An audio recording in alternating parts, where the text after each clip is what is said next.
Yeah, it'll be disappointed. I mean, you're disappointed 6,000 fans turned up today to support the team, and you know they didn't right until the end, until Song had a shot. They didn't have a shot on target.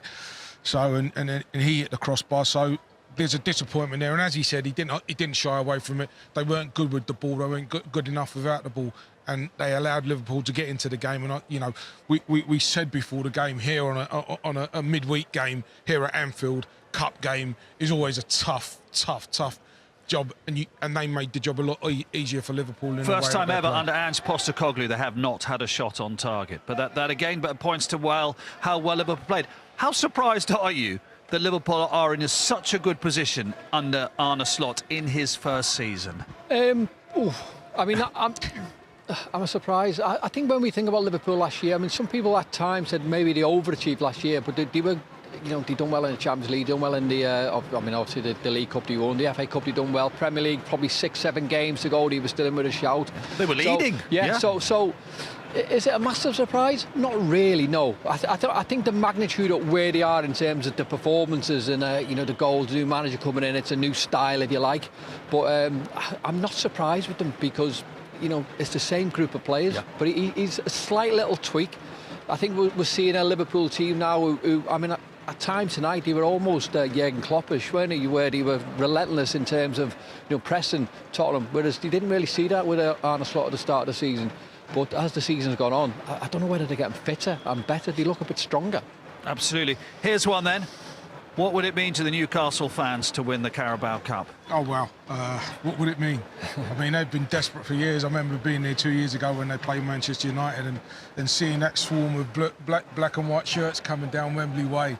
And you know what? They lost the game, but they stayed there and clapped those players off the pitch, and they'll do the same again. And I'm so desperate to see them. I was saying if Tottenham had got to the final, unfortunately they haven't. I said I would have left Wembley a happy man, because either way, one of the teams I love. I like you. You're desperate to see them. You're after a job again, Les, aren't you? They'll be telling their mum they won't be home for tea, won't they, exactly, in Newcastle? Yeah, that's for sure. It'll be some occasion. Thank you very much indeed, gents. It really will be. Right, join us live Sunday for Super Bowl 59, live from New Orleans. It's always a proud moment to be on the score sheet and be important for the group. And finally, obviously, it's a lot of work going on behind the scenes to try be more clinical in front of goal with corners, set pieces, etc. And it's never always that easy. But today, I finally could have scored a goal again. Is it fair to say that this season couldn't be going any better?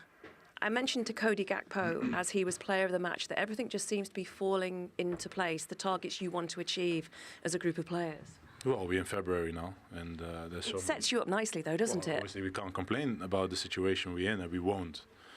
But the main thing is we should not take any of that for granted. We should keep working each and every day for it, and don't be easy on each other. And I don't see any of that happening because I will be on top of it with the managers as well. But it's about just staying calm, work our socks off, try to show our quality, defend with everything that we have as a team, and focus on ourselves. And I think that's the main thing. Just don't worry about others. And I think that's the only key to success this season, because you can only influence what we do and not what others do. So let's go for it, enjoy it, and we'll see.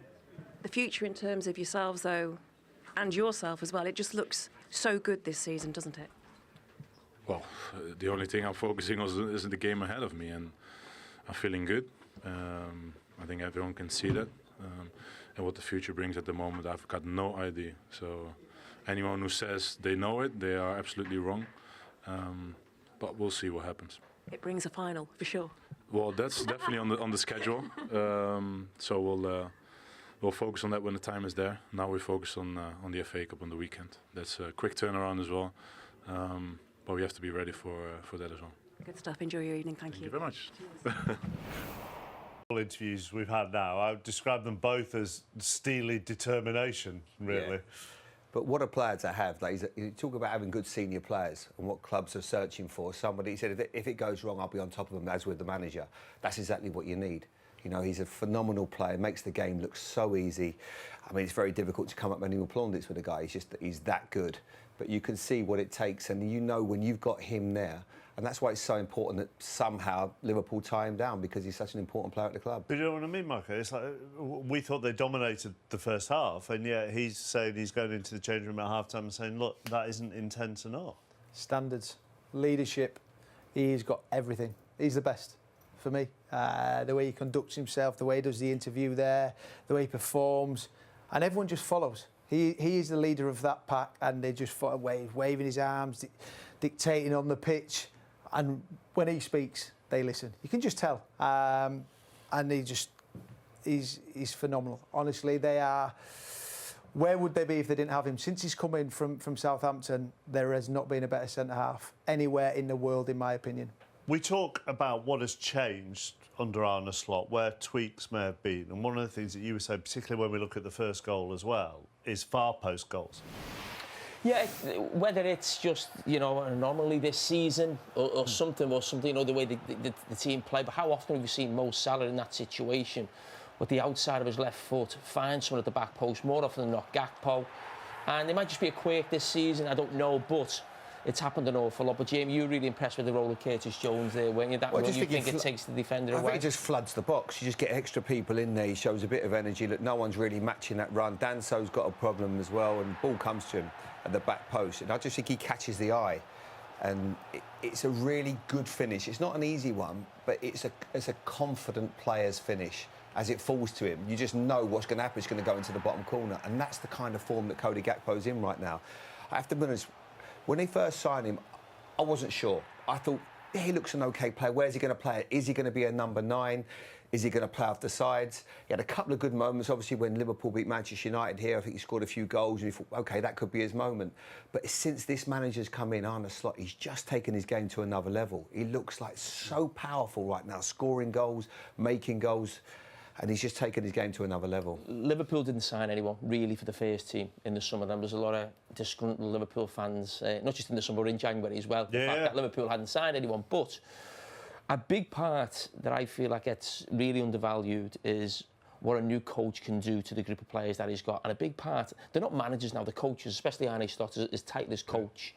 And a big thing of what he's done is what he's done with Gravenberch and what he's done with Gakpo. Where Gakpo now, I think he's the best left-sided attacker in the Premier League. I don't think there's anyone performing better than him. Jurgen Klopp used to use him centrally, almost trying to make him the new Firmino, if you like. And I was a bit like with Jamie when he first came in. Gakpo didn't really see it. I thought it was almost the Premier League was a little bit too quick for him. But he knows him a lot better than probably any of us from his time in Holland. Played him in his preferred position on that left-hand side, and right now there's nobody performing better. Takes some bravery, though, doesn't it, to hold your nerve as a football club and go, right, let's see what our coach, particularly we've got a new sporting director as well, right, let's see what our coach is going to do with this group of players. I think Chiesa is the only outfield player they've signed in 3 transfer windows. Yeah, and he's brought in really just if Mo Salah misses a game, and touch wood, that doesn't happen too often. But there is criticism of Liverpool in terms of bringing players in. I'm not part of that criticism, because I just think what they have done over the last 7 or 8 years under Jurgen Klopp and now with Slot, they hold the nerve, they very rarely make mistakes. And I think when you panic buy and you do things, you know, on the off, or you're searching for players, you look at Tottenham now, and I understand, you know, with injuries, and they just all of a sudden get the centre-back from, feels like nowhere. Liverpool don't do that, and they back themselves, and they're brave enough, and, you know, to do that with a new manager and not bring anyone in. And that's not just them, that was the manager. He said, I haven't seen enough of this squad, I don't know the squad of players yet. There was tournaments in the summer, they're all coming back late for pre-season. I want to assess the squad that I've got, and it's been an absolute masterstroke. We're at the opposite end to the Kop here, but you could see from our vantage point, you could see the penalty coming in slow motion not far off, couldn't you? Yeah, you could, another ball by Salah in behind the defenders, and as soon as Kinsey's coming out, I'm like, oh no, here he comes. And Nunes does brilliant, just that little touch. He tries to pull out Kinski there, but he's too committed, and then as soon as he catches, it's the right decision, and an easy one for the referee. Yeah, I couldn't agree more. You know, he just gets there, he knows what he wants to do. I did feel for Mo, he looked quite nervous taking this penalty, didn't he, lads? Yeah. I mean, kind of scuffed it a bit, didn't he? Oh my goodness, he'd have stepped that, we still wouldn't have got that one. Just unbelievable. It's amazing how he just changes from the weekend where he put his laces through it, and this one, wow, look at that one. Beautiful. That's for Mo Salah, 50 games for Liverpool in all competitions where he's got a goal and an assist in the same game. Phenomenal. I mean, does that put him ahead of everybody else? Yeah, a long way. I think Steven Gerrard might be second in that on 27, so there's a big difference. But another feature under Arne Slot is this run from fullbacks. This time it's Conor Bradley. You see that inside run, gets on the ball late, and Szoboszlai scores. And for me, I think Szoboszlai should get more goals and assists, but his running power is fantastic. But this has been a real feature of Arne Slot, whether it's Trent Alexander-Arnold, Conor Bradley here, Andy Robertson on the other side, and Tsimikas, the fullbacks making underlaps, if you like, going inside, and the wide players holding the width. Fantastic. This time he gets the ball and gets his assist. He was outstanding tonight, Conor Bradley. Which actually, I don't want to go back over the whole Trent Alexander-Arnold contract situation, but it actually makes what they do at fullback going forward quite on both flanks, actually. Let's be honest, there's lots of rumours they're looking for a left wing-back, full-back as well. So what they do this summer, going back to transfer market, will be quite interesting, bearing in mind what Slot wants his full-backs to do. We've seen enough Conor Bradley. Anyone that understands football realise he's a tremendous talent, and if he were to leave Trent, you've got a great right back for years to come. He's athletic, he's aggressive. There's been a couple of moments this year with Mbappe, and he made a tackle. I can't remember who it was on today. Was it Son? And yeah, there was one down here. Brilliant. He's fearless. You can see that he's got the world at his feet, and he's got that. When young players that come through at this club, they just have that bit of spite about, a bit of aggression in the nicest possible way. And I love the way that he plays. And I think that goal as well, as much as it was good from Liverpool, I always remember going back to football, we play pattern of play, somewhat shadow play when there's nobody up against you. When you see this goal, if you took the Tottenham players out off the pitch, there is not one person that even once this ball turns over now, and this is at 2-0. You're right in the game. Look, no pressure on him. Where's Son? He's miles away. Now you look at the space he's going to play this ball into here. I mean, you've got a gap between the two centre-backs. It's just unbelievable. It's like you play shadow play without anyone marking you, Michael. Where is everybody here? It's brilliant. The way McAllis here, I'm thinking, play first time, he takes an extra touch.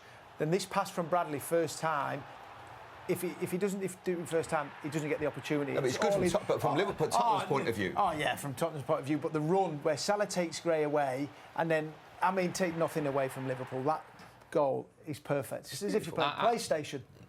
There's only one man connected with Liverpool who doesn't want Trent Alexander-Arnold to sign a contract, and it's Conor Bradley. But if Trent was to move on, you talk about big squads and 2 players for each squad, and you need to bring a defender in. I don't think Liverpool should go and buy, a big right back, if you like, for a lot of money. What that lad's done whenever he's come in and filled in for Trent, even at last season, has been that good, his performances. If that's his performance level, if that's his level, there's not many better right backs in the Premier League from what we've seen of Conor Bradley, and maybe he's probably close to maybe 40 or 50 appearances for Liverpool now. So that lad needs to be given his head. He's performed too well to someone else come in and sort of be the first choice right back. Maybe you'd bring in a utility player who could do a bit of right back and centre back. But Conor Bradley, if Trent moves on, needs to be Liverpool's right back. And you know what I like about him? Jamie's exactly right. He can defend. And he enjoys defending, which a lot of right backs don't now. But he also can get forward, and he has quality when he goes forward. Like with Trent is like his passing is up with Beckham's and Kevin De Bruyne's. You'll never find anyone like that. It's totally unique.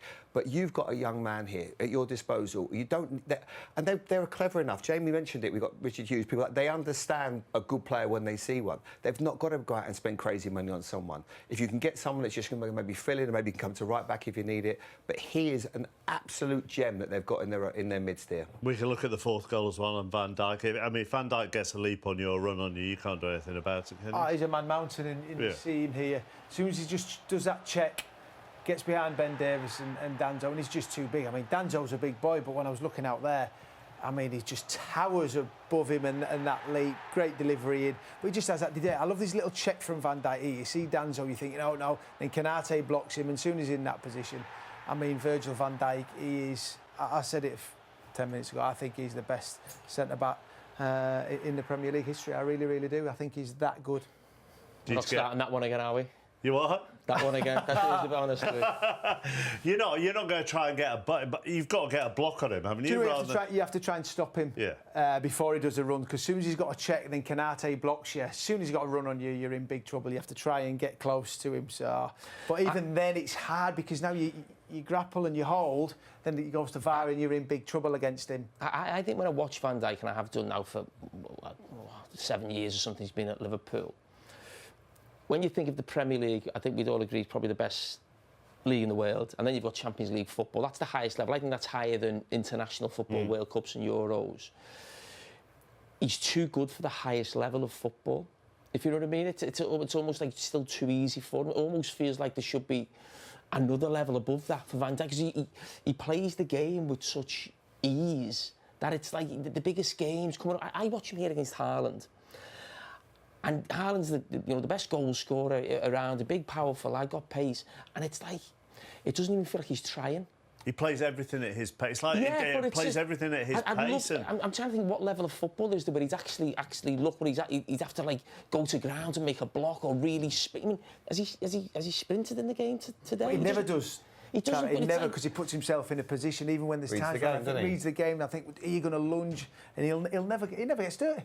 He looks immaculate at the end of it because he cruises through it. He looks where the ball's going to go. He's positioned. He gets people in. He's always talking.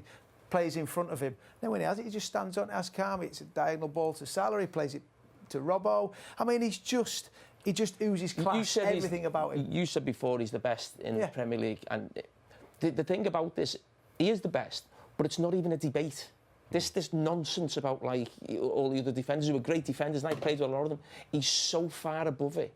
It's a joke. The football is that easy for him watching it. I've never seen a player that at ease.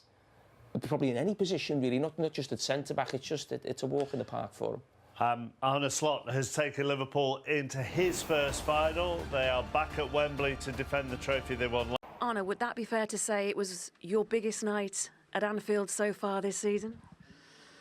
Because it results to a final, yes, maybe. But I think we had some big nights here already with Leverkusen, with City, with Madrid, and probably I forget a few. But yeah, to reach a final should always be special, and that is also what it is. So yeah, in that perspective, it's been the most special evening. To reach a final as well early in the season is something that you're not used to, are you, as a coach, as a manager? No, in Holland we only have one cup competition, and that final is played in the end of the season. So yeah, that's a new experience, but it's a nice one to have. It's a special stadium for English people, but also for Dutch people, because we know the history of that stadium and the history of a final as well, of a League Cup final. So I'm very pleased to go there, but we also know that we are going to face a very, very tough opponent, because I saw them yesterday and I saw them this season. We already played them once. They're a very good team, but they're going to face a very good team as well.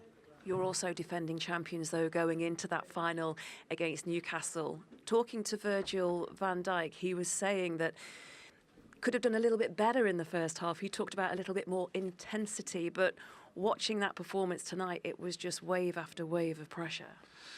Yeah, but I agree with him. So picky. But we also have to take into account that in the first half there were many injury moments. So it's difficult to get intensity in the game when there are so many injury moments. Players are on the floor needing treatment. But we controlled the game really well. I think it took them for 80 minutes before they had their first shot on target. And we were finding gaps in their last line more and more and more. So it was a very good performance from our side. And how do you keep that work rate going? Because people talk about this competition and how it can set you up for the run-in that obviously you are at this moment in time involved in as well. But for all the other competitions that you're involved in? Yeah, there are many games to be played, but we were lucky, or maybe not lucky, it was out of quality that we were already qualified after 6 games in the Champions League. So the 7th game we could already rotate a bit and give players rest at halftime. The 8th game we didn't play many of them. So we are still able to rotate. I said yesterday, this is a league where you play the most games, but you're only able to take 20 players and not 23. I want to add to that if you can take 23, you also take more academy players to the game. So if there was an opportunity today for 23 players, I would have taken 1 or 2 academy players, and they probably would have come in as well. So that's an extra reason for me to say here in England, why don't we go to 23? Because then academy players gets more chances as well. But maybe that's not the moment to talk about that now. Although you did say in the build-up to this, in your press conference yesterday, that you think when you can't take the amount of players that you want to, that's the hardest. It is, because if you play so many games, you can't do it with 20 players. So you need more players, and we are in a fortunate situation that we have more than 20 players fit. But that's one side of the story. The other side is that if a club like us should always have 20, 21, 22 first team players, and then behind it there are academy players. And if we are able to take more than 20 players to the game, then I think academy players get more chances as well for playing time, because a game like today would have been an ideal moment to give them some playing time. So it's something to think about, but it's not the first thing that comes to my mind at this moment. Obviously not. Something to think about for the weekend, though? In another cup competition you've got coming up? Yeah, away game on Sunday, and 3 days later, of course, it's a big game again. So, yeah, there's only one, I would say, downside to us reaching the final, and that is that we have to play Villa during the week. But yeah, being successful creates even more games, and that's why we've trained them to play many games. So that's not talk negative about it. It's a positive thing, because I think players like to play games. They get stronger, in my opinion, by playing games, and that's also what you see at the moment with us. Try and enjoy it for at least a moment tonight. I will. Thank you. Taking it all in his stride. Yes.